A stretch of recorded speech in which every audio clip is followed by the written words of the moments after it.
And sports fans around the world, welcome back to Press Coverage Sports, brought to you by Persistence Media.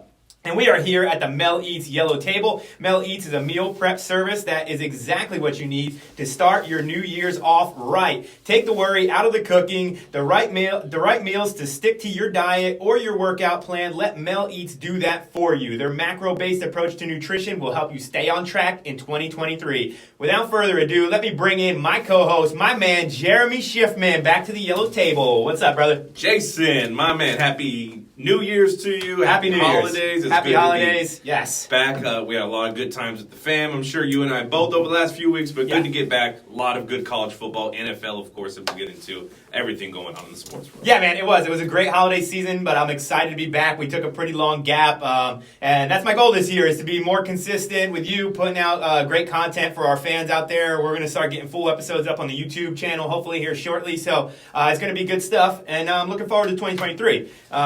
Yes. But let's talk about the end of 2022, right? Well, like we said, it's well documented. I'm a huge college football bowl fan, college football fan in general, but bowl season is always great. So let's start off with that. Which bowl game to you had a result that was the biggest surprise for you? Which one caught you off guard? It was kind of hard for me to pinpoint like the biggest surprise because a lot of the favorites won. I did a quick calculation, somewhere in like the 84% of the favorites going into these games actually won the games. Yeah. And the hilarious part, not so much for me, continues on with this horrible sports year that I've had, but 4 of the favorites that lost, my San Jose State Spartans, my lock of the bowl season. I know. 3-point favorite, UCLA, USC, and then, of course, Michigan, who I had winning it all, who I was hoping for, and all 4 of those favorites lost. Those are 4 of, like, the 6 favorites that lost, but if you're making me pick one, it's got to be the Michigan Wolverines. Like, how many times can they shoot themselves in the foot in a bowl game in a big moment? 2 pick sixes, and then 2 times having the ball down at the 1 and not coming away with any points. Yeah. Like the 4th down on the first possession. That touchdown, come on. That is the long touchdown I'm talking about. Yeah, I know exactly which one you're talking about. You're going to tell me a butt cheek is down before that ball crossed the plane? That is ridiculous. That's a touchdown. And I get it, and that's like, honestly, when they called it back, I was like, damn, that's a bad call. No penalty. Right? I fade Michigan. Jim Harbaugh is my favorite coach to fade in any big game. But bowl games, he is an instant lock to fade. Like it's the only way to go is straight up against Jim Harbaugh on the money line any day long. He's a favorite in a bowl game. But that's for a different style of podcast. But for that play, yes, I was like, damn, that was a touchdown. But I did not expect them not to punch it in. Yeah, I was like, okay, whatever. It's just going to take 5 more seconds. So. Yeah. For them to fumble Ruski on the goal line and TCU grab it off the other end, that's crazy. Yeah. Crazy. That shouldn't have been the turning point of the game, but it definitely was. And it felt like Michigan was playing catch-up ever since then, and they got it, I want to say, to within 3 in the 4th quarter. They did. And then TCU just kept scoring. Like, how many times have we ever seen a Harbaugh-coached defense just get destroyed? I guess only in bowl games that happens. Michigan's lost 8 in a row bowl games? Yeah. Is that the stat that I've seen? It's brutal. It's absolutely brutal. Not close either, all double digits. They won the big games against Ohio State the last 2 years, but the bowl games, they just keep tripping over themselves. And one thing that I noticed, though, watching that game in particular, was, man, TCU has a lot of guys that are going to be playing on Sunday.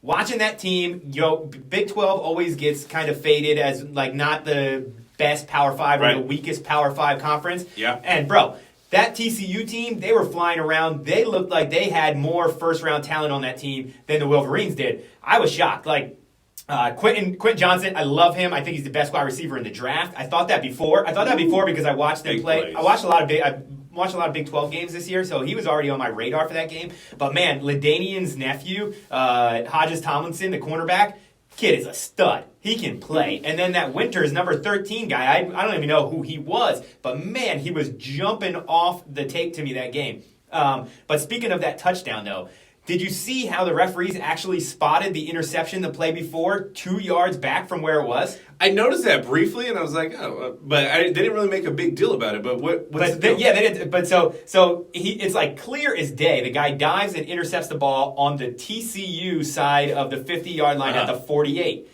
And the referee literally goes up, grabs the ball from where the kid set it down, takes 3 steps back, and puts it down at the Michigan side of the 48. Which, whatever, who cares? But think about it. Now, who's to say that the pass goes the same way? But they're going to call the same play. Yeah. So maybe Miller's or Wilson is 3 more yards into the end zone. So, I mean, I'll give it to Michigan fans. They should be pissed, but they shouldn't have let TCU blow their doors off like that on the offensive side of the ball. Agreed. TCU kept pounding it the whole time. But with that play, do you agree that it should be more like the NFL call where if you're down by contact, because it's so silly to college. have no one touched him in college. Yeah.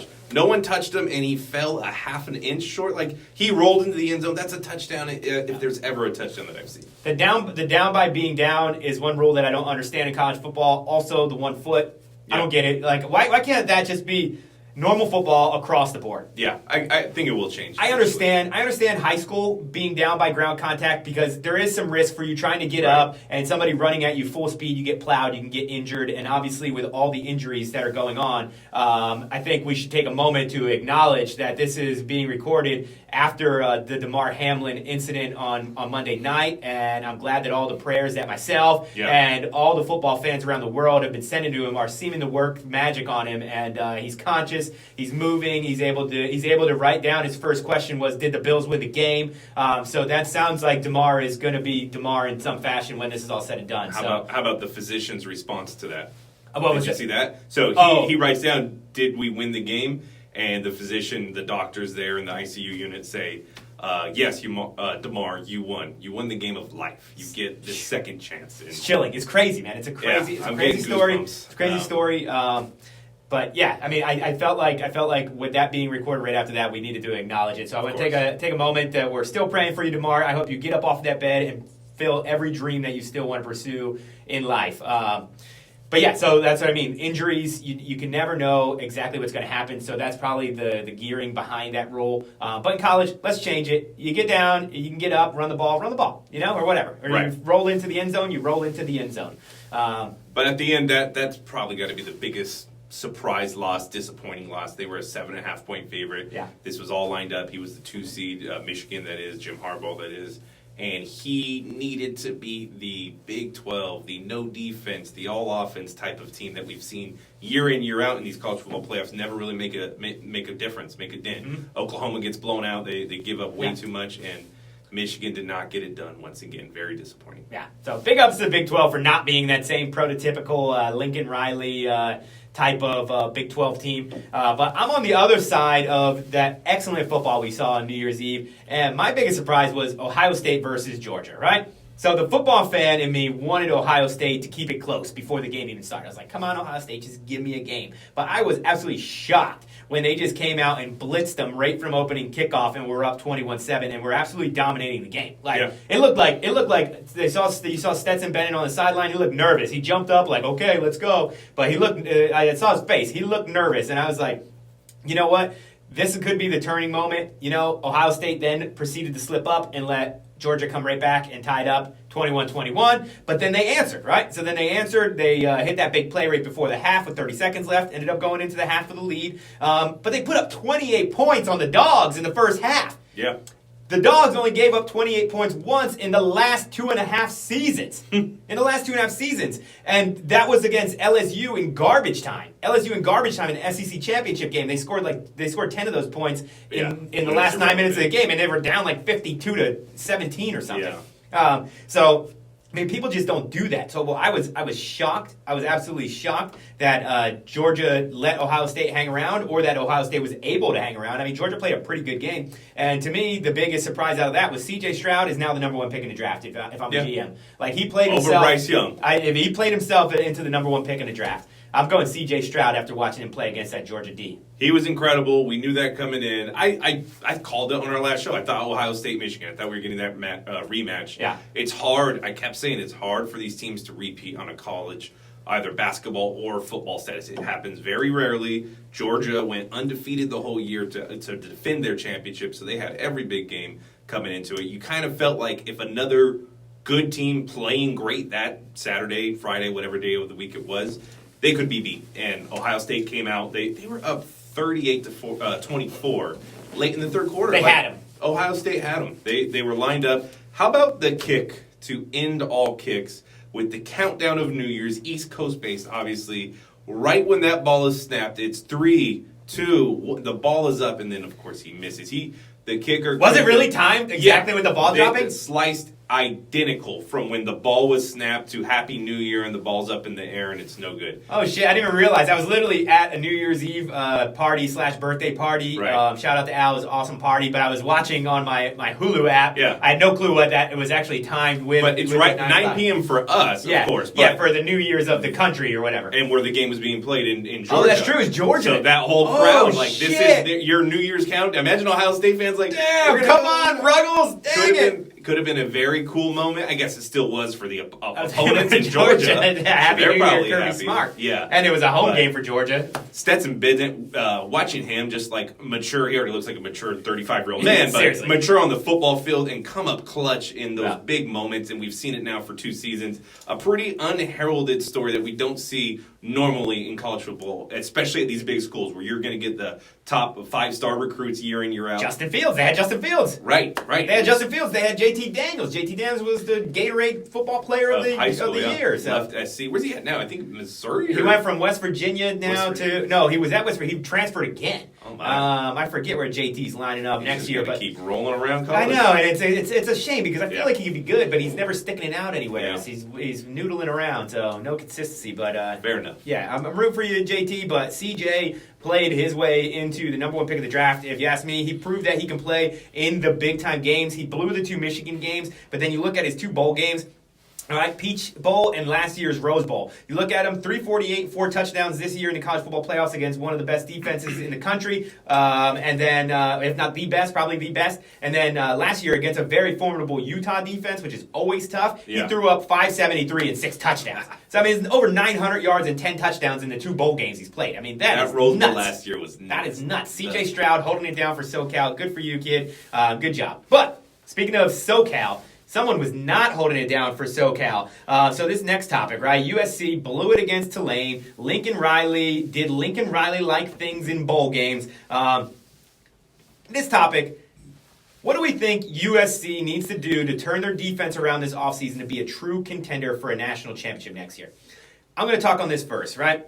I think the transfer portal is you have to look at it, right? It's Yeah. an instant turnaround, right? And there's some decent guys out there. You got Nick Jackson from Virginia. Maybe nobody really has heard of him, but he's had over 100 tackles in the last 3 years. He's by far the best linebacker out there, and he's not claimed yet. And he's a downhill, stop-to-run kind of guy. Put him in the middle of your That's defense. what they need. Yeah, put him in the middle of your defense, and that Tulane running back does not have those 280 yards or whatever. And it was gashes right up the middle in Same spread. thing against Utah in the Pac-12 championship. Exactly. So you get a Nick Jackson-like kid, put him right in the middle of your defense. This is his 4th year as a starter. He's been a captain since a walk-on. I don't know if he's a walk-on, but as a freshman at Virginia. And Virginia, if you watch ACC ball, they usually have a good defense.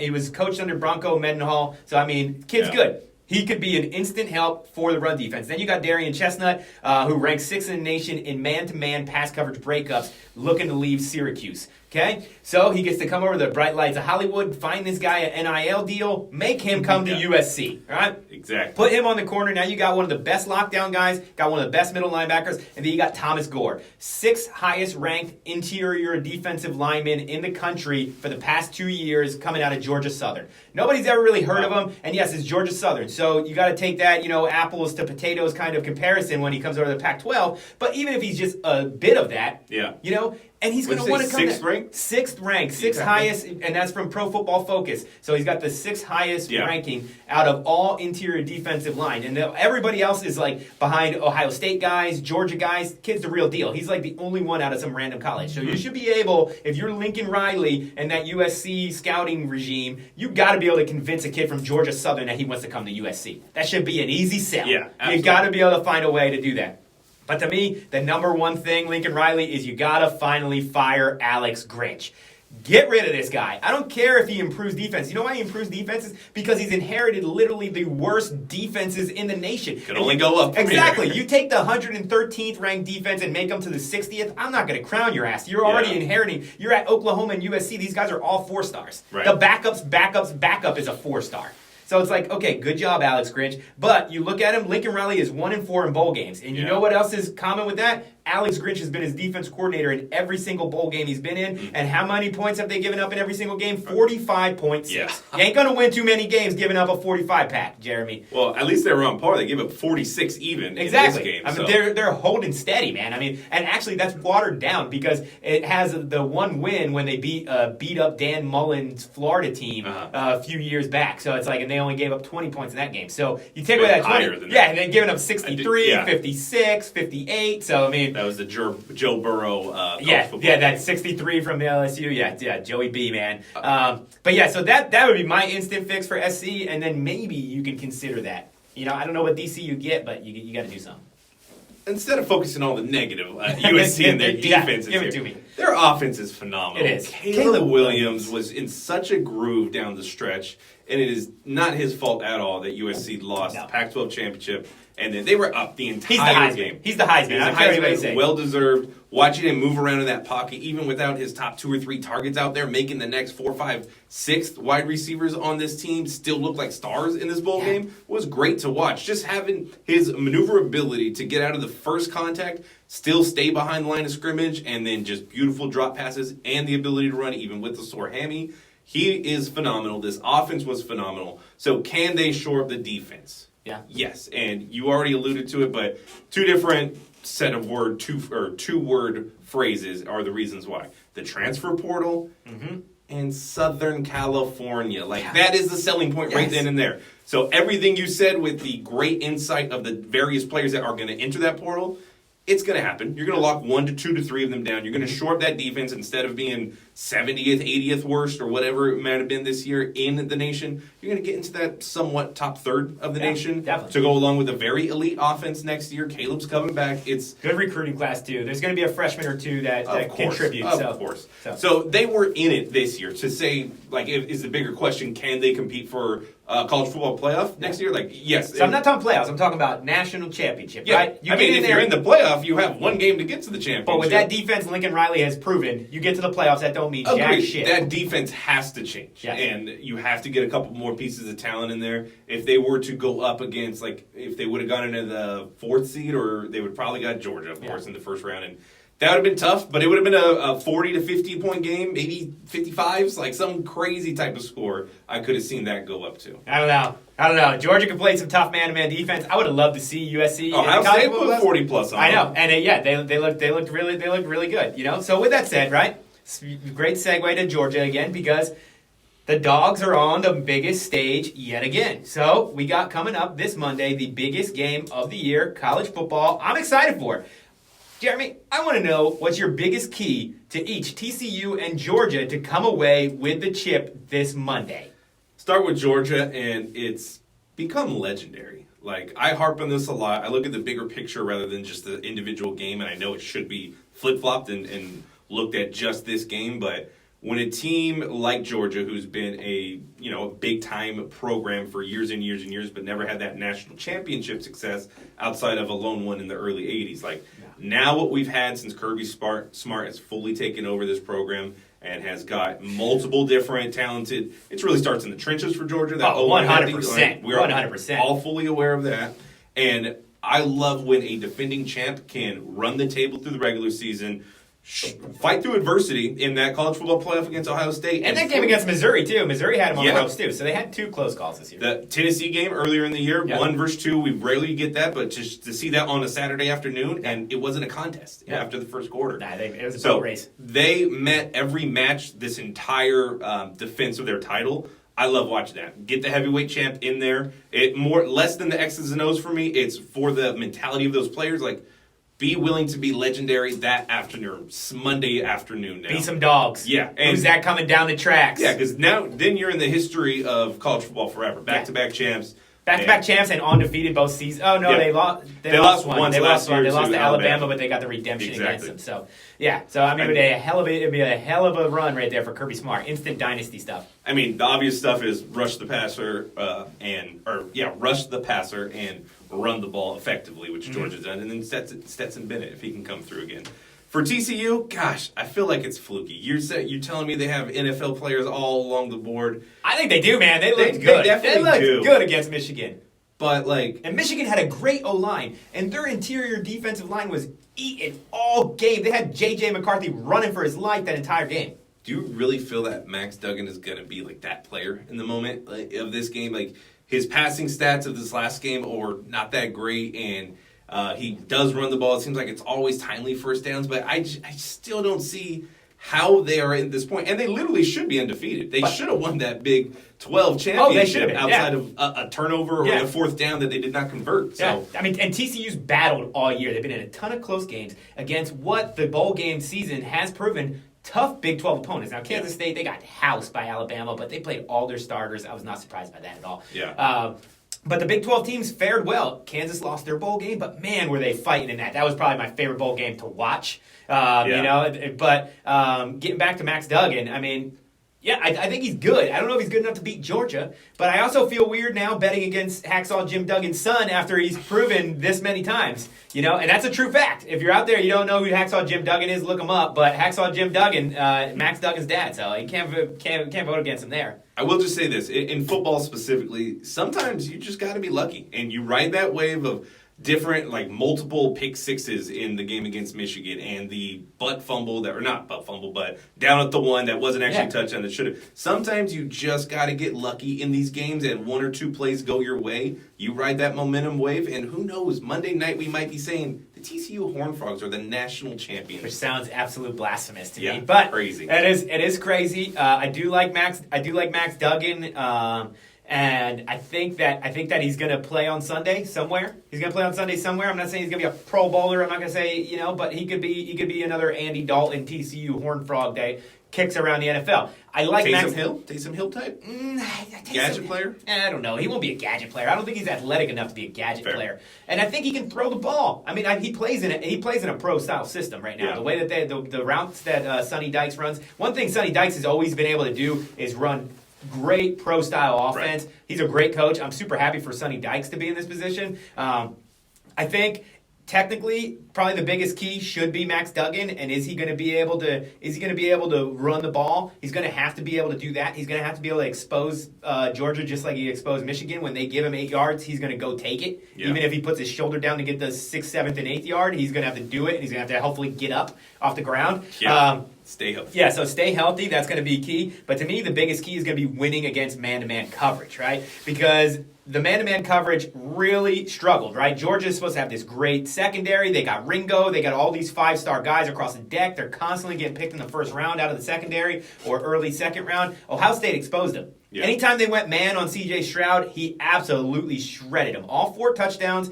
were on man-to-man coverage, and almost 300 of the 348 yards were against man-to-man coverage. He absolutely roasted him. So that's got to be a big chink in Kirby Smart's armor. So I don't know if he's just going to double down and go man-to-man coverage, or if he's going to dial it back. I would think he's going to dial it back a little bit, because obviously the Horned Frogs are looking at this tape, and they're looking and seeing that they're getting killed on man-to-man coverage. And TCU's got 2 NFL receivers in Tate and Quentin Johnson. I love those guys. I think that they're going to be playing on Sunday for a long time. So they're going to have to exploit that man-to-man coverage when they get it, and not only just exploit it, but get big scoring plays. Yeah. They're going to have to hit some. They're going to have to get some. So they're going to have to get it to Johnson in space. He's going to have to make somebody miss, and then they're going to have to run. So I think winning man-to-man coverage is going to be the difference between TCU even just hanging around, let alone winning. You know, it's crazy. Both teams had a 76-yard receiving touchdown in the fourth quarter of their past games. Yeah. Exactly 76. Yes. That Quentin Johnson one was nice, too, with the little... That was a slant. He just took it to the house. Yeah, so, I mean, but it was he did that nice little stutter step, which just slowed the guy down just a step, and then he showed his wheels. So, that's a big play. They're going to have to get something like that. On the flip side, TCU's defense plays excellent coverage. They play excellent coverage, but it's usually this blend of weird zone coverage. And if there's any zone coverage demolisher out there, it's the combination of Brock Bowers and DeAndre Washington, those mammoth tight ends that Georgia has. So I just feel like it's going to be using the tight ends in the middle of the field. Hodges Tomlinson, I talked about him at the beginning. Yeah. I think he's great, but he's 5'9" and like 185 pounds. He ain't got nothing for Brock Bowers. Now, Winters, the kid that was all over J.J. McCarthy in the pass rush, he's probably their best covering linebacker safety hybrid. So now they're not going to be able to blitz him, and if they do, Stetson Benzen's going to have to read that and just get the ball to Bowers or get the ball to Washington and just keep feeding them. And then, like you said, run the ball behind that, and that's just going to be Georgia's path to a win. Who you got winning this? I'm sticking with my prediction, and I'm taking Georgia 52-27 for the Natty. And I think the best play from a betting standpoint is just take the over 62.5 and sit back and root for the Horned Frogs, baby. Ema. I think it's not as high scoring, although who would not love that high scoring of a game? I think it's still going to be Georgia winning it, more in the 31, 24, 23 type range. Okay, so you think TCU getting 12.5 is too many points? Yeah, a little bit. Of course, any type of championship game, 12.5. I think it was even 13.5 when it first opened. So obviously it's coming back a little bit. I think that's too high. I think double digits is a little much. There's actually a super weird stat that when this one kind of falls right below it. But when a team is giving 13 points and the over under is above 60 points, to always take the under, because they always say that they overestimate how bad the other team is, and then Georgia will end up being up 42 and TCU only scored 10, or that really bad team is going to actually play better than they expect and hold Georgia to like 24. But I don't buy into that statistic for this one. I think it's going to end up being a close game in the first half, and then Georgia's going to blow the doors off in the second half. But the football fan in me is going to take the over and root Horned Frogs like a mother lover. Right, Monday night, baby. I'm looking forward to it. SoFi Stadium. Yes, sir. But what comes before Monday night is Sunday and Sunday night, which have an absolute mammoth amount of implications on the NFL's playoff scenarios, which are starting to become pretty clear, right? So we got a couple of spots that are actually up. There's some weird way that the Jaguars can finagle into a wild card if they lose to the Titans, but they need everybody else to lose. I think they need the Dolphins, Steelers, and the Pats all to lose, and then they would become the 8-8 wild card. Or it's a possibility. There's a possibility. I'm not saying there's a chance, right? Yeah. I'm telling you, there's a chance. But I'm thinking, really, AFC, realistically, it's between the Pats or the Dolphins. Because even if the Dolphins lose and the Pats lose, the Pats still get in if the Steelers lose. So the Pats have the easiest way because all they got to do is win. They're the only true win and in team. So they have the Who are the Patriots playing? So that's what I'm saying. So let's get into the scenarios and why I think, not being a homer, but my Dolphins have the best chance. For me, from the AFC standpoint. I'll take AFC first, you take NFC first. I'm going Dolphins getting into the playoffs. We're going to limp in reverse into the playoffs. The Pats are playing the Bills. If there's going to be a motivated team to come out and win a game, it's going to be the Bills in Orchard Park, showing love for Damar, Hamlin. I mean, that place is going to be effing electric. Of course. The place is going to be crazy. There's going to be tons of emotion, so they're going to have to find a way to deal with that. Yeah. But the same emotion is going to be there for the Patriots. Like, I feel like this one just affected the NFL worldwide. And honestly, the world. It just showed you how delicate life is and how don't take it for granted. So if there's something out there that you want to do, go and do it, man. You could feel like you're in the best shape of your life, and that doesn't mean a thing in this world. So I think the Bills are going to go out there, play out of their ass. They're the better team anyways, right? Even without motivation of Damar Hamilton, you just match the teams up in Orchard Park, and the Bills got to play to get a spot in the playoffs or move up a seed. Bills are going to beat the Patriots, all right? Agreed. It's not a sustainable. So my problem with the Patriots and why I don't think they'll be able to pull it off is the way that they win is by defensive touchdowns. That's not a sustainable format. I don't care. 5 in a row, Yeah. I think. I don't care if Bill Belichick is the master at it. He really is. He's the best. But you can't go into a game and say, all right, defense, you're going to have to score a 7. You're going to have to get a 7. Can't do that. Yeah. Can't do that. It's not going to happen. It's not going to happen against the Bills. I think they're going to be ready to play. That home crowd's going to be freaking pumped. No one's going to sit out. There ain't no way Josh Allen's going to just be like, I'll just rest until the playoffs. Not going to happen. The Bills are going to come pumped, beat down on the Pats. The Dolphins get the Jets. It's going to be the battle of the third stringers. It's going to be battle of the 7th round. Is that game in New York or in Miami? It's in Miami. Okay. It's in Miami. It's supposed to be 80 degrees down in South Beach. Beautiful sunny day for Jalen Waddle and Tyreek Hill to fire up the Ferraris and just get ready to go. But here's the thing. We got whooped by the Jets in MetLife Stadium, like 40-17 in Week 5. But Skylar Thompson got freaking catapulted in after one play when Teddy Bridgewater went down. Starting this week. Skylar Thompson. But now the Mystic Mike gets to prepare for it all week long. We actually averaged 6.9 carries 6.9 yards per carry against the Jets defense, which is very vulnerable to the run with the scheme that Salah runs. So I feel like McDaniel's going to cook up a nice, good, solid 49ers base run game with Jeff Wilson and Raheem Mostert. And he's just going to set up some easy drag routes, catch and run kind of plays for Waddle and Hill. And I think we'll make enough plays to where we outscore a Jets team that has only 5 touchdowns over the last 6 games and is also on a 5-game losing skid themselves. Jason, how many games have the Dolphins won that Tua has not started? Zilch. Big old 0. But you know one thing about streaks, Jeremy, is they got to come to an end, baby. I guess so. I guess first and foremost, on the Damar Hamlin thing, from my perspective of it, and I'm sure everyone else's that experienced that on Monday, very scary, very, very strange, because I think we've become accustomed to when players get hurt on the field, whether it's concussion, head-related, body, knees torn, whatever even it may feet be. facing the wrong way. Yeah. You know, I mean, we've seen snapped injuries. ankles, we've seen snapped knees, we've seen all this stuff. We've grown accustomed to it. So at first I was like, all right, well, it's going to carry on. And then when they say that they're performing CPR on the field, like, that doesn't happen.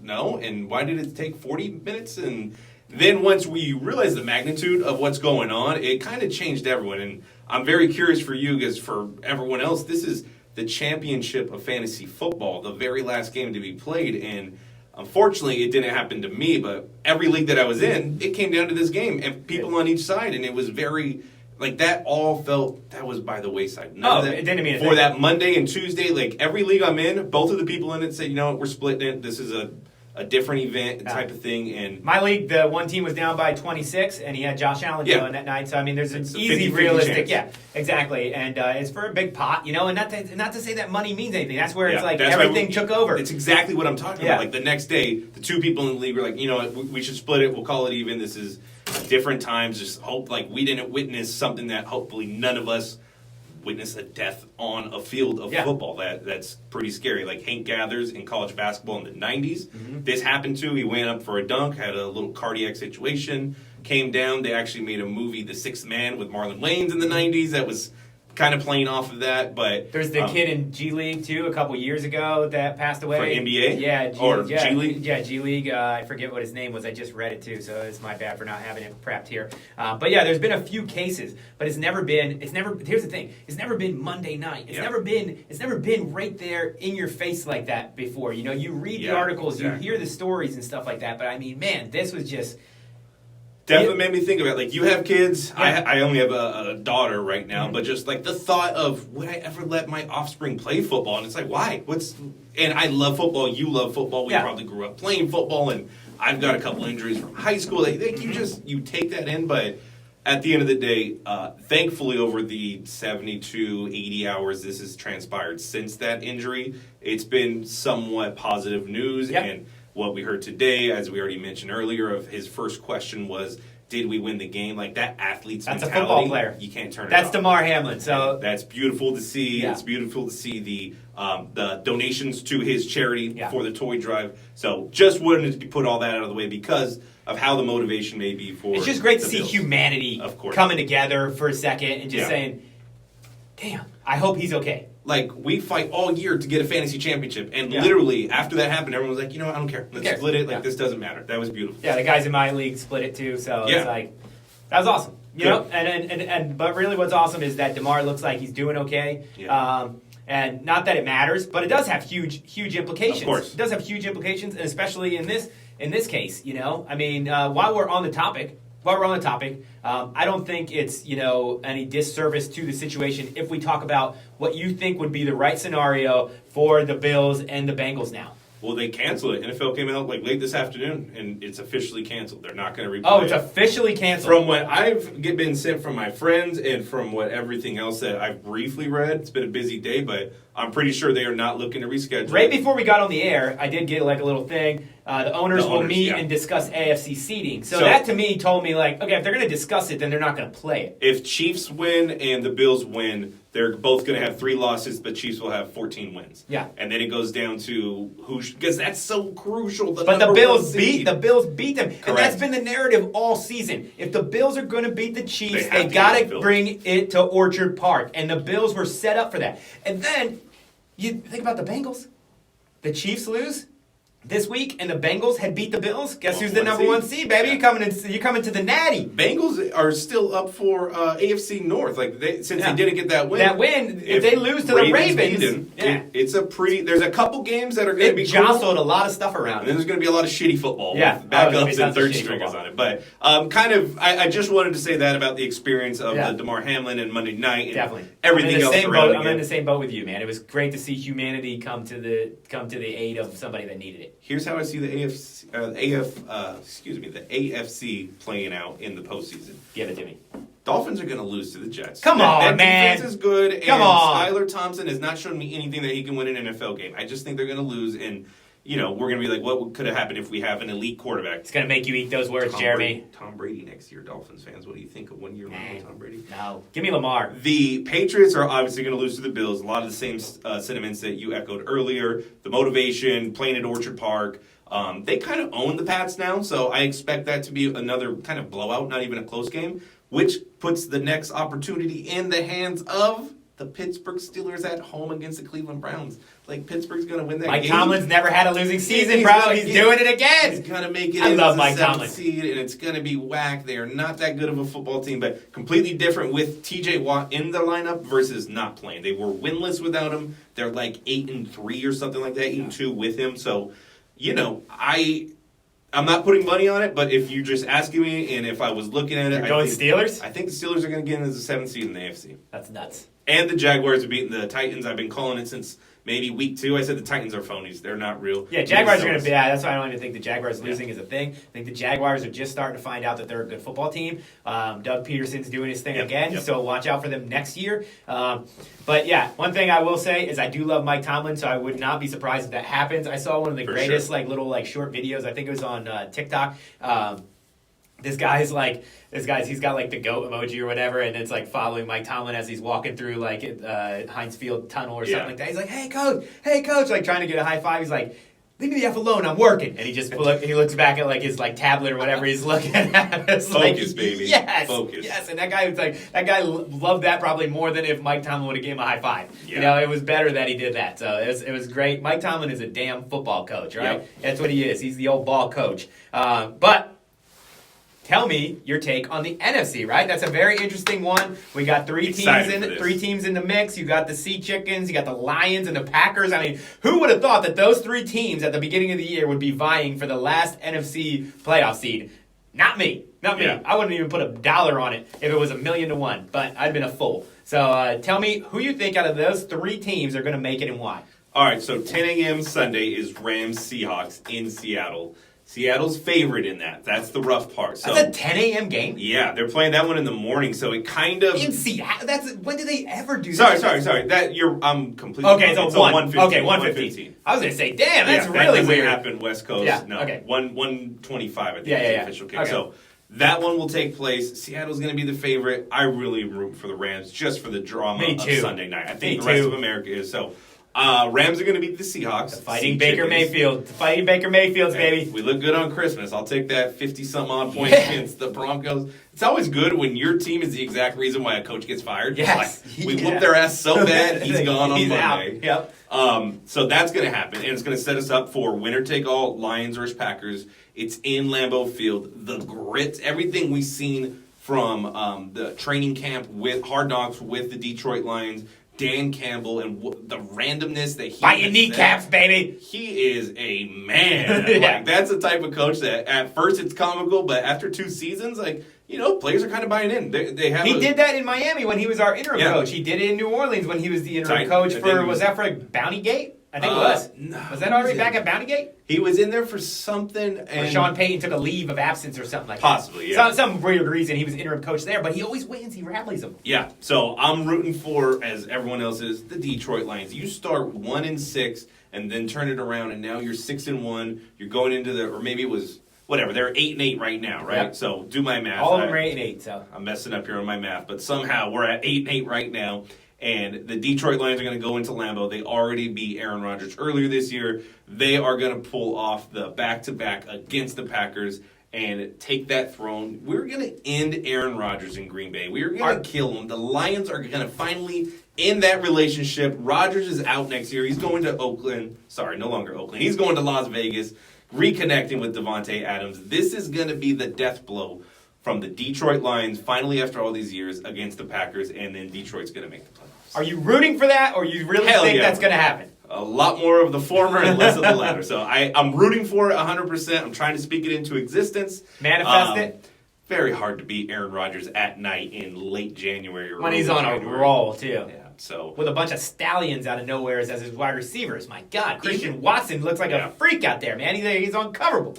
Even if Seattle wins, I could still see Dan Campbell getting his troops up for the motivation to try and beat Rodgers. Oh no! If there's a coach that's going to pump these guys up, and if there's ever been a band of misfits that doesn't care that they're not making the playoffs, it's these guys. Jamal Williams, 15 rushing touchdowns, one shy of Barry Sanders' record. Jamal Williams has been an all-time backup in his career. Yeah. And if you're going to tie a record held by Barry Sanders, you did something phenomenal. You're going to go for it. So I think he's getting into the end zone, and I'm rooting for the Lions, man.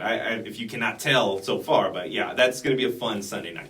I'm not even going to argue. I'm going to help manifest this thing into reality. I do think the main linchpin of all of this is, unfortunately, now since the NFL screwed the Lions over by flexing that game to Sunday night, those bastards, and they're trying to get Aaron Rodgers into the playoffs as much as they can for, obvious reasons of having the most popular or talked about quarterback in the playoffs versus miss the playoffs. Yeah.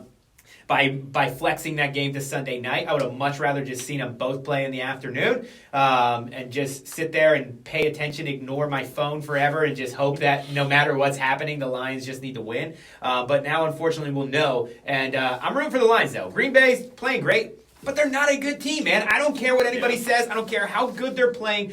Somebody can knock them back to reality, and if it's anybody, I think it's Detroit, right? So I say Baker and the boys from Inglewood go out there. They handle business up in Seattle. If anybody wants to spoil some plans, it's Baker Mayfield, right? He's tired of everybody talking trash about him. I'm definitely one of the big trash talkers, too. Not a huge fan of the guy, but I like the way that he plays. And if there's ever something that smells a Baker Mayfield game, this is it. They've won every other game since Baker started. Lost last week against the Chargers. It only lines up. I know, small sample size of 4 games, but it lines up for Baker. They're due. Exactly. So I feel like that leaves it all in the Lions, baby. No steam out of their ship. They're going to be coming in full bore. They're way better at home than they are on the road. Yeah. All right. So that's going to be a problem. But Jared Goff's been playing as a top 10 quarterback. Yeah. Let's be real. He's 4th in the league in touchdowns. They're better than the league average in penalties per game. They're better in the league average in turnover ratio. They're better than the Packers in all of those scenarios. Goff's got more touchdowns than him. I mean, come on, let's go. Yeah. I mean, I feel like it's all there. It's in the cards. They got a bunch of goons on that offensive line. They're going to just maul people. Wear your kneecaps. Packers. That's it. Wear your kneecaps, all right? Packer fans better be ready, all right? I want to see Jared Goff walking off the field with a thrown cheese head on his head at the end of that game. And then Detroit will probably proceed to get worked in the first round of the playoffs, but it'll be all worth it because I'll tell you what, I'm just not a fan of Aaron Rodgers, so I'm fading him, baby. I'm fading him. Let's do it. Me and you, Jeremy, we just manifested it. You're welcome, Coach Campbell, and now you win Coach of the Year, all right? But let's not talk about the 7 seeds anymore. Let's talk about the number 1 seeds, right? Let's just assume it's going to stay this way, right? Obviously, the NFC, it can be a whole bunch of mix-ups of who gets it instead of the Eagles if certain things happen. But let's just say it stays exactly how it is while we're recording this podcast. You got Philly at number 1, and you got Kansas City at number 1 in the AFC. Which one of those teams has a more favorable path in your eyes, Jeremy, to the Super Bowl? I mean, it's obviously Kansas City, and it's because Patrick Mahomes, what have we ever known for Patrick Mahomes? He's never played a road playoff game. He's always been the number 1 seed. Always been. I think one year he was the number 2, but then I think Tennessee last year was number 1, and they got bumped out by Cincinnati, so it still helps. Yep. So he's never had to go on the road, and if that holds true, he's going to win the divisional round. That's what he does, and he's going to host the AFC Championship, and it's probably going to be a very close game because there are good teams in the AFC this year that we're all aware of. But him setting up for that, like, we are in the era of Patrick Mahomes. As much as we love what Josh Allen does, it's not Patrick Mahomes. As much as we love what Jalen Hurts has done this year, it's not what Patrick Mahomes has done. No. Like, we are in that prime era of him either going to the AFC Championship or a Super Bowl every single That's year. it. Every year. He's that guy. He's the new Tom Brady, even though Tom Brady's still kind of doing it himself, except for last year, And then this year, it does not seem signs of doing that. So I can definitely agree that KC's getting the number one seed by default here, and that's gonna be tough, right? Because one fact that you didn't bring up is like Buffalo and Cincy may cannibalize themselves, right? Well, they they most likely will. They're either gonna lose to somebody else or they're gonna lose to each other. If Kansas City's number one seed, they'll have to beat each other to get to play Kansas City. Yeah. So I mean, that right there has to make you feel good if you're Andy Reid and the Chiefs. So, I mean, and then I think Buffalo and Cincy, whoever wins, are probably harder foes than Dallas or Minnesota. So, I mean, it's hard for me to make the argument because you look at Philly and they possibly have to play two divisional opponents to get to the Super Bowl. That's tough. Yeah. They might have to play the Giants back-to-back weeks. But not if they're the number one seed. They'd get the bye. If they're the number one seed, they'll get the bye. Yeah. And the Giants would come in and play Minnesota, and I think the Giants can beat Minnesota. All right, fair. Yeah, I think the Giants can beat Minnesota. Now all of a sudden you play the Giants to end the season, and then you play the Giants again for your first rusty-ass game with Jalen Hurts sitting on the bench for freaking 4 weeks in a row or 5 weeks in a row or whatever it is. And then if Dallas handles their business, then you might have to beat another divisional opponent to get into the Super Bowl. That's freaking hard to do, man. I just want to throw a little wrench in there. Like, what if the Eagles lose? And they're playing the Giants. Giants really don't have any motivation to play for. Jalen Hurts seems to be coming back. But if the Eagles were to drop that game and the 49ers, I think they're playing Arizona, and Arizona's dead. So Niners are going to win that. What if the Niners sneak into this number one seed in Week 18 and then... If we change the topic to who has the most favorable path out of anybody in the playoffs, I'm going Niners all day. Okay. I'm going Niners all day. I think they're by far the better team in the NFC. And they're ready to go. Brock Purdy's got this weird headline, and if you know anything about watching NFL, if you've been an NFL fan for any period of time, there always happens to be a headline, and this mystery relevant Brock Purdy, I can see this thing riding all the way to the Super Bowl. They got the best coaching staff. They got the best defense. That's usually what handles business right now in January and February. So and Deebo Samuel should be back in about 2-3 weeks. Exactly. They've been winning all these games without Deebo. Yeah. So I mean, it's like they're going to be ready to go. I think the Niners have the easiest path, but you're looking at number one. If you're just talking straight number one seeds as Philly and KC right now, I'd have to side with you and go KC. Fair. Right? Fair. The great thing is the playoffs are coming. Bad thing is it means football's almost over. So press cover sports, we need to start transitioning to other life, right? So I figured I'm going to sprinkle in a nice little NBA topic for the fans out there. If you guys haven't been watching the league at all, I don't blame you. I've been following along just because I'm a sports avid junkie. So we're just going to come up with a quick, easy topic just to fill you in real quick on who we think the best team in the NBA currently is. Yeah. Okay? I'm going to start first. I really like New Orleans. I like New Orleans. Wow. I like New Orleans when Zion... Never been said before. Exactly. I think the New Orleans Pelicans could be the best team in the league if Zion could be healthy. He's got a bum hammy, though. Yep, He's out another 3 weeks, so I'm just not buying it, right? I love Ja Morant. I love Luka Doncic. So I love a lot of these Western Conference teams, but they don't got the cold stone killer like the Slim Reaper, the easy money sniper, and the Brooklyn Nets. KD's playing out of his mind. He looks like he's desperate this year to prove his legacy. I think he's ready to go. He's averaging 29.6 points per game, 7 rebounds per game, 5.5 assists. Ben Simmons is knowing his role. He's just playing D. He's finding easy points when he gets them and facilitating with his size and athleticism. Yeah. And that's what they need to do. And you know what? If you watch him, if it's a close game, they take his ass out of the game at the end. There's no hack of Ben. There's no hack of Ben Simmons. So they're protecting him. They're insulating him. That's what they said. And if Kyrie can keep his mouth shut and just keep playing ball and, not get hurt and not say anything dumb that gets him suspended anymore, I mean, right now, Brooklyn Nets the best team in the league. That could come back to bite me, but right now, Brooklyn Nets are the best team in the league. They've won 12 games in a row. Yep. Currently riding a 12-game win streak. As of yesterday in the morning, they were a half game back of the best record in the league. Yep. 18-3 since Kyrie's, what are we going to call it, his hiatus for 6 games. Yeah. So since he's come back, we've heard 0 out of him. He's played basketball. He's played really good basketball, 26, 27 a game. Spectacular highlights, couple game winners in that stretch. Yep. This is what those two visualized years ago when they figured out, let's join up in Brooklyn together. This is what it could look like if we're both healthy and we're both playing at a high level. Yeah. Sad thing is I also had the Brooklyn Nets. I didn't think you were going to go there. That kind of shocked me, but they are the hottest team right now, and it's really given me Jordan and the Bulls 1998 Last Dance vibes, because it felt like this team was breaking up. They fired their coach 10 games into the season, mind you. And it feels like, for no matter what, just from Joe Tsai, the owner of the Nets, and Kyrie and the issues that they've had, this seems to be the last year under contract that he is going to be there, and they're going to figure out Kyrie in the offseason. So I think KD and Kyrie came together and was like, look, let's just go ball out. Let's do what we're the best at. Forget all that other stuff. Stop talking. Let's focus on playing ball. Yeah. And they're doing that. And as you said, all the other players, including Ben Simmons, they're finding their role. Watanabe is now shooting the 52% from three out of nowhere. Lights out. Yeah. So Brooklyn. My secondary one was it is the Denver Nuggets because Nikola Jokic is playing phenomenal. Really? But do you think the Nuggets are going to hold it down in the playoffs? I think they have a really good team, and they were a half game back, or maybe a full game now, of the number 1 seed. And if Denver does get the number 1 seed, and Jamal Murray's healthy again too, so somewhat. But you would think he would get to a certain point for playoff time, and if he can get any of that, really like Aaron Gordon at their 4, the added KCP, champion DNA, great 3-and-D guy from the Lakers. So Denver has a really good team. We'll see if they can get superstar play out of Michael Porter Jr. for a couple games. Like, he could be a swing guy in one of those series. I love Michael Porter Jr. If he can just put his game together and just stay together, then yes, I give you Denver as maybe the best all-around team in the league. Also, the Bucks would be another one, because my topic was who is best team in the NBA currently. Yeah. But the Nets winning 12 games in a row is kind of a given. But I love the Bucks and Giannis. I love how he drops like 55 points or whatever, and he says, "I just want my game to be boring. Like, I want you to know what I'm going to do." Because and to his saying that, it made me think, and I was like, you know what?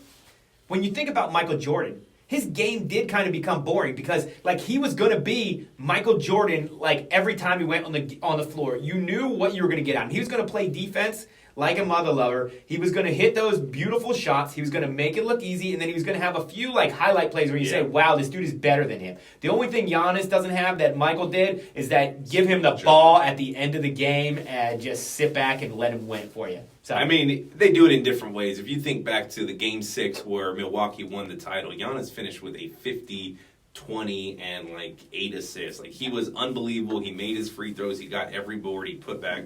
So it's a different game, but who doesn't love Giannis? He's one of the coolest guys, funniest guys. Best nickname, Greek Freak. I mean, come on. He's there. Yeah. He is the guy. Giannis is man. I'm excited to get into NBA. And just before we get into the next segment, I got to give a shout out to my boys in Scarlet, the Scarlet Knight, Rutgers men's basketball, baby. I'm going to dial it in for college basketball. Already, huh? I promise this year the press coverage sports bracket will be much more efficient and better than last year's, and we're actually going to run a promo. So you and I are going to do brackets, and it's going to be a big-time giveaway. Hell yeah. And there's going to be a prize for anybody that beats us outright, and then the overall winner will have a larger prize. So it'll be a lot of fun this year. So Can I just make one quick statement? Yes. My wife doesn't know anything about college basketball, loves filling out brackets. She's literally beat me 5 of the last 6, 7 years. Exactly. It's horrible. So if you're a listener, just tune in. We're going to have some really cool giveaway stuff, and we're going to break down a lot of college basketball over the next quite a few episodes before we get to March.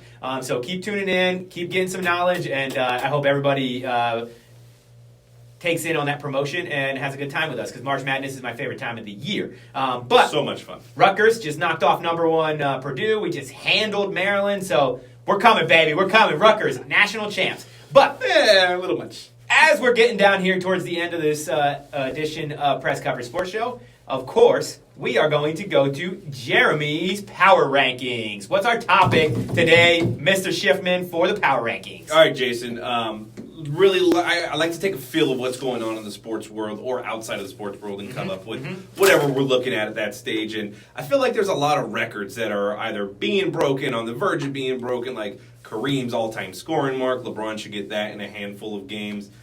You look at even last year, Aaron Judge, the AL record for home runs, he's not going to get the infused Barry Bonds, Sosa McGuire numbers, but to break Roger Maris' 61 mark. He was only, 11 away from there? So, I mean, it's within grasp, I agree. But I just feel like I love the historical part of sports. Any sport we look at are the numbers, the hollowed numbers of baseball, basketball, football. Like, we know these. Give me the data. Yes. So my top 5 unbreakable records in all of sports.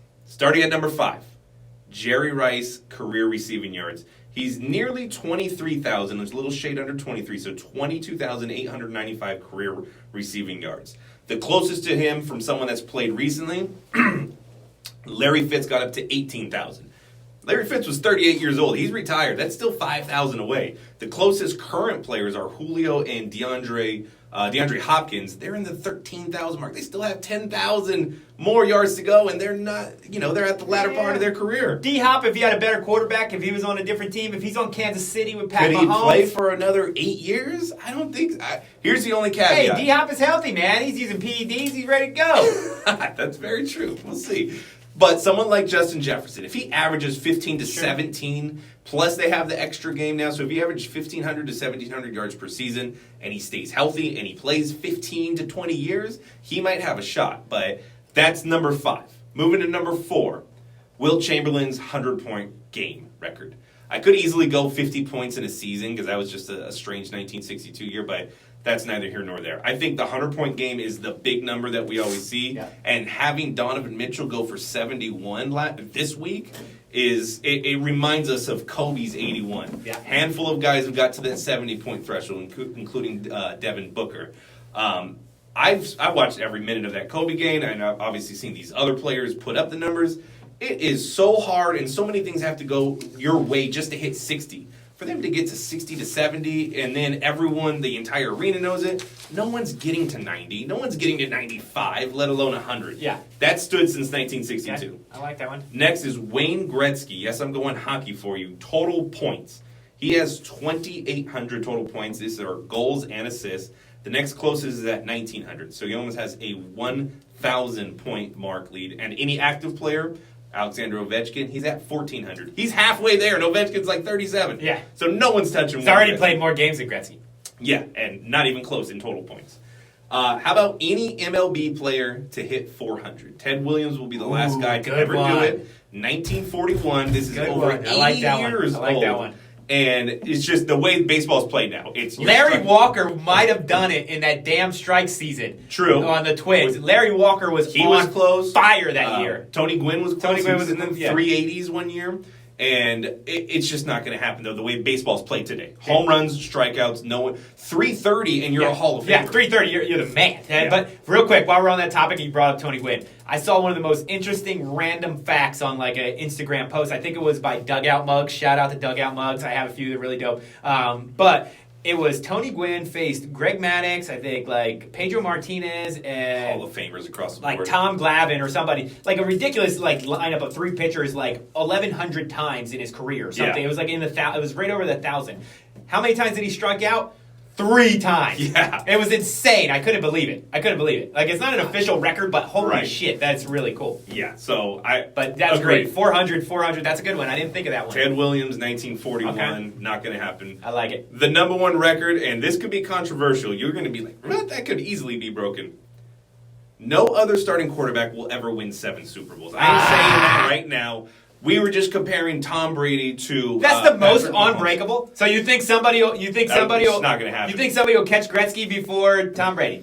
No, but I don't want to put Gretzky number 1 because it's hockey. Yeah, but like Tom, I really don't see how any other quarter. Like we were talking about Mahomes, he's been there in the moment. He's played 5 seasons now. He has 1 Super Bowl. Brady had 3 at that stage. He started early, then he got 3 more later. Those groupings of 3 Super Bowls just do not happen. No. And to see anyone else get it, I really think Tom Brady. He has more Super Bowls than any other franchise in the history of the sport has Super Bowls. Think of it that way. Good point. Solid list. I think number 1 would be controversial. I definitely can agree with some. The number 1, I just feel like when you got quarterbacks like Pat Mahomes and things like that, and just like who knows? It's so hard to win a Super Bowl. Just 1. It is hard. 2, 3, 4. It is 7. It is hard. But who knows? Another coach combo come up, coach quarterback combo come up like Tom Brady. Andy Reid loses. It could happen. Andy Reid is a loser. I'll give you that. But I like your list. I definitely have some common interests, and one of them I have coming in at 5. Your number 5. I feel like receiving yards. The game's changing too much. Agreed. But granted, people aren't playing as long. But Jerry Rice Jerry Rice is the greatest receiver of all time. Right. But we get another freak like Calvin Johnson coming out somewhere that decides to play his years. But 8 no, years maybe. Let's say the guy's a gamer and he just wants to play. He has that drive of Jerry Rice. Let's say a Calvin Johnson that gets slept on his whole life and then he finally hits his stride in college and just wants to prove everybody wrong for the rest of their life. Like he wants to be like Terrell Owens, who's still running 240s out there and wouldn't play if somebody would sign him. So a Calvin Johnson body with a Jerry Rice mindset with a TO longevity. Longevity, Right, exactly. You just named the greatest formation of a wide receiver ever. It could happen. But my number 5 is Wayne Gretzky, right? Like you said, all-time points leader at 28.57. That's, if you don't know anything about hockey, you get a point for every goal, and you also get a point for every assist. Right. So that's how you get the combined points. So he's got 28.57 of combined goals and assists. Wayne Gretzky, not only was he like the greatest scorer of all time, but he was also the greatest like point guard. So you had the combination of like Chris Paul and Michael Jordan all in one body playing a sport. He so, really like, doesn't get enough credit of like the all-time greats. I get it. His nickname is the Great One, but like Wayne Gretzky is so far and above the number 2. The next closest. Player. Jaromir Jagr, who like is my favorite hockey player of all time. I love Jaromir Jagr. He kind of more had that grip to him. You know what? He needed 400 more games, and how close did he get to the great one? He's still 900 plus short. Ridiculous. With 400 more games, and he had an outstanding 1,900 points. Like nobody's even really close to Jaromir Jagr. So it's like it's nuts, Wayne Gretzky's record, and he played in like an era that's still the same as today's hockey. Hockey can't change that much. Right. It's not like the NFL where you can just draw up and say all of a sudden I'm going to go to spread offense and score more. No. Right. Hockey is hockey. You got the rink, you got the plays, and you got to go out and do it. Right. So, like, what Wayne Gretzky did was absolutely amazing. The only one that probably could have been close was probably Mario Lemieux. He's really up there, and he's like I think like 900 games behind him, and he's at like 1,400. So he would still need to double what he did and double his games, and then he would still have played 200 more games than Gretzky. He battled some illnesses through his career, so he missed a lot of his career. So Mario Lemieux might have been the only one with the Stars that had a chance to do it. But now I don't see anybody doing it, so it's almost a sham to have it at number 5 because as I'm talking about it, you can see. It's not as fun to put that one number 1, but pay him homage. I feel like baseball's got a lot of them. I really like your 400 one. I didn't even think of that one. But I'm going with Barry Bonds. Not the one you think of. I'm going with no one else will ever have 500 home runs and 500 stolen bases in a career. Gotcha. I just don't see it. Who's going to catch him? Nobody's going to catch him. The closest one is Trout. He's got 310 homers, 203 stolen bases, but he's got some spinal diagnosis that basically they already said you're not going to play a long career. He's always hurt. No one steals bases as they did in the past. And with the current injury rate, no one is playing a full season, and then no one steals bases like you said. And honestly, even if injuries weren't there, nothing would happen. Julio Rodriguez is probably the guy that maybe right now that looks like if you had to project somebody's career. But he only in his first year he hit 28-25. So he's got a long way to go before he even gets to 200 and 200, let alone 500 and 500. Do that for 20 years, Julio. Do that for 20 years, and now with a pitch clock. You put the pitch clock in there, there's no easy mark anymore. There always used to be an easy mark because there'd be a slow-waiting pitcher, and he'd sit there, and he'd dingle around, and you would get a fix on him, and you'd know when you can go. But now with a pitch clock, it's going to be so timed that they're just going to wait till the end of that pitch clock every time, and everything's going to be timed to where the catcher knows it's coming, the base runner knows it's coming, stolen bases are going to be dead. And then you look at it, who's going to combo that with home runs? Nobody. Yeah. Now here's another common with you. Got Will Chamberlain, 100 points single game. I feel like that's going to be tough to beat. I feel like it's really going to be tough to beat. Donovan Mitchell kind of put this one at the forefront of my brain when you sent me this prep yesterday. Donovan Mitchell had 71 points, but he needed 50 minutes. It's the second most points or second most minutes needed to score 70 out of anybody that's ever done it. The only one higher than that, Wilt Chamberlain. He needed like 58 minutes when he scored 70 in a triple overtime game or something weird.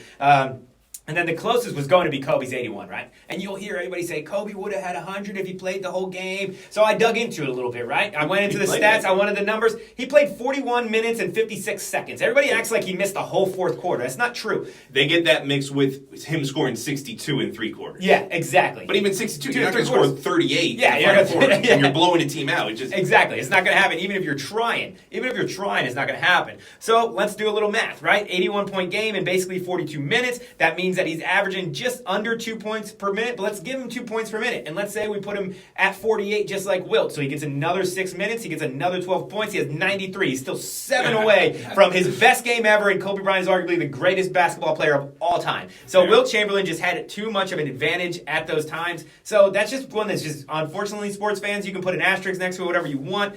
it ain't going to be broken. It's probably one of the coolest records. Totally. Because every time you hold up the piece of paper, it's legendary. It's dope. Yeah, it's dope. And it was for the Philadelphia Warriors, which is cool to me. Yeah. I think Hershey, Pennsylvania. I think my next Mitchell & Ness is going to be a Chamberlain Warriors jersey. I never really thought of it till right now, but I think I'm going to put that on my next to-do wish list. Very nice. Number 2, I'm sticking with the diamond, baby. I'm going Ricky Henderson's 130 stolen bases in one season. It's just not going to happen. It's just not going to happen for the reasons we already laid out in the 500-500 argument. But this one I put higher because it's all about stolen bases. It's 130 in one season. For you that don't know about baseball, there's 162 games in a season. That means you need to get on base 130 in a season? 130 in a season. That means you got to get on base 130 times. That's a stretch for almost anybody. Then on top of it, you got to steal a base every damn time you're on there, which isn't going to happen. So that means you really got to get on base like well over plus 200 to steal those. I mean, Ricky Henderson and Vince Coleman would go back at it for like, if you look at all the records in the 80s and early 90s, it was like them too. AL, NL for like a stretch of 8 years is all Ricky Henderson and Vince Coleman. And they're all over the 90s and the hundreds and 90s and the hundreds. And after that, it just disappears. Even my man, Jose Reyes, the best one to get closest 40? to 90. No, he had 78 one year. Oh, shit. He had 78 one year. But the last person to get over 90, Ricky Henderson. He did it himself in 1988. And the game's, like we said, it's evolved from a catcher's ability to throw people out than back then, and now it's just more formatted to where pitchers are throwing faster. They're throwing 110 miles an hour now, so the ball's getting to the catcher faster, so it's just not going to happen. How about when he broke the all-time record and he takes, I believe it was third base that he actually stole it from, and he just grabs the mic and I am the greatest of all time. Yeah. Just like, give yourself love. I love me some Ricky Henderson. Hell yeah. Drink your champagne and have your flowers, Ricky Henderson. 130 stolen bases, not going to happen. Number 1, all-time, unbreakable record. No debate about it. Cal Ripken Jr.'s Iron Man record. All right. I hate watering this list down with a bunch of baseball, but it's just true. It's just true. I was like, I'm only going to pick one because I had like 5 baseballs. Yeah. Like, exactly. It's too hard. It is. Baseball records are ridiculous, and that's because the game is evolving so much. Right. But it's evolving in a way that you won't catch them, where football is evolving in the opposite way, where you're going to catch most records. Yeah. Even defensive records, they didn't keep sacks and a lot of things for a long time. And now defensive players, as there's more offensive plays, there's more defensive plays. So people are going to get more tackles. People are going to get more sacks. People are going to get more interceptions. People are going to get more catches. People are going to get more yards. People are going to get more touchdowns. The Super Bowl one, I do agree. People aren't necessarily going to get more Super Bowls just because of all that. So that one is going to be tough to do. But Cal Ripken, if you don't know him, he is the Iron Man of baseball. He played 2,632 straight games. Okay, so that means that he took an at-bat or played an inning in the field for 2,632 straight games. That meant if you watch baseball, the Orioles weren't always that good. So he played every single night he went out there. You want to talk about somebody that performs for the people of the great Camden Yards Stadium? Cal Ripken was that man for the middle class of Baltimore. Yeah. He went out there and he performed every single night for over 16 years.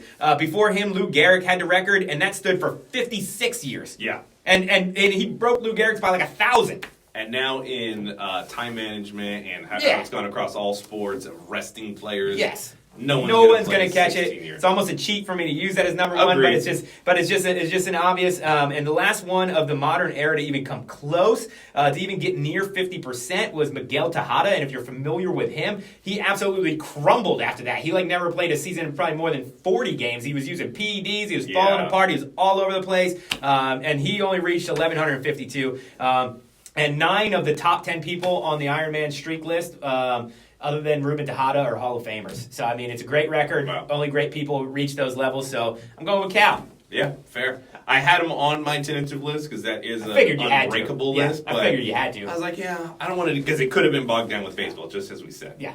Well, thanks for leaving that one for me, Jeremy. But we ain't going to leave you on this episode of Press Cover Sports without a little bump and run, baby. Bump and Run is brought to you by Sweet Fuel by Jewell, providing you with one-of-a-kind flavorful protein bars and supplements. And this sports season, when your favorite team gives you lemons, just ask for a side of blueberries. You need to try out the Lemon Blueberry Protein Bar, available now at all PC facilities and online at Get Sweet Fuel. Check out Jewell's products. You're going to love them. Treat yourself this new year and get your gains on point. Jeremy, bump and run. I'm on the line, baby. Press coverage. What you got? All right, here we are. Jason, you and I, we're big sports fans. The original sports, right? Damn right. Basketball, football, baseball, the truest. MMA, whatever it may be. Combat sports, I should say.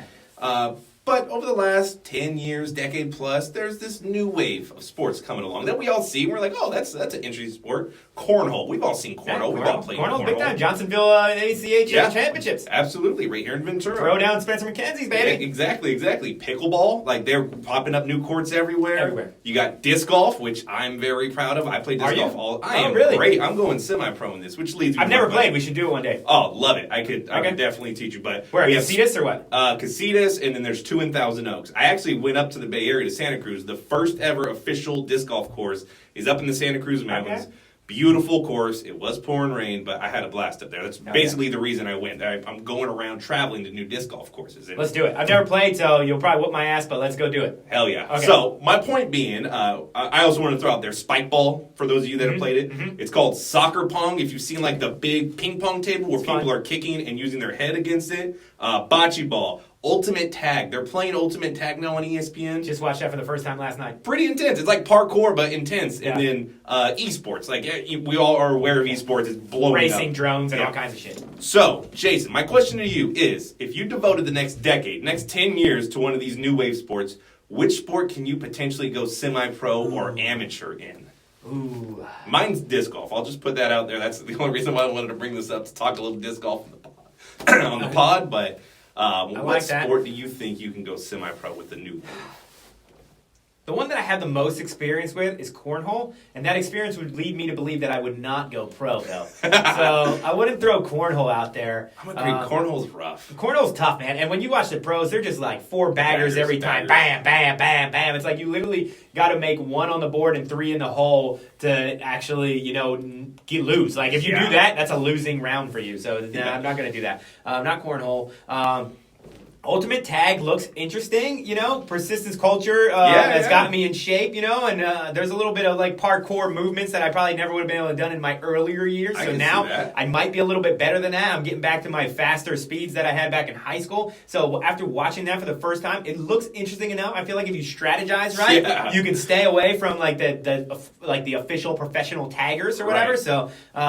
So I would definitely probably give that one a try. But I've been playing spike ball when we do beach wads and stuff like that, and when we go to the beach and stuff. So spike ball is a lot of fun, and if you get the right partner, and who knows, you guys sit there and practice, you put in the time. I would say spike ball. I'd give spike ball a try, and I would think that would be the one that I'd probably have the best chance, but absolutely no chance at any of them. I'll probably just stick to watching the classics. Of course. That would be it. So you're going disc golf? Disc golf for me, I've been playing. It was a pandemic hobby that just got picked up. Started playing a little bit, and so we're 2 years into it, and love it. I've hit my best ever was like a -4 round, so I'm under par. You're a scratch disc golfer. Yeah. A little bit, but love spike ball too. I've had some epic tournaments with the boys playing spike ball. Spike ball's fun. When you're diving on it and just trying to pop up and send a teammate, that's pretty good. So those are the two that I enjoy the most right now. Fun. Yeah, I go spike ball, ultimate tag. I know I get whooped at cornhole, so I ain't gonna do it.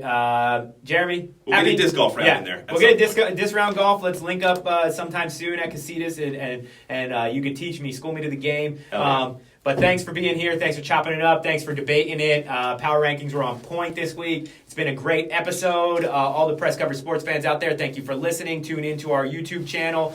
You'll get full-time videos from start to finish. Check us out online on Instagram, TikTok, all that stuff. Press Cover Sports Show. As we always say, persistence culture. Keep moving. Dude, that was a solid one. Alrighty. Feeling good. Yeah, man. Dude, that's the way to start off the year.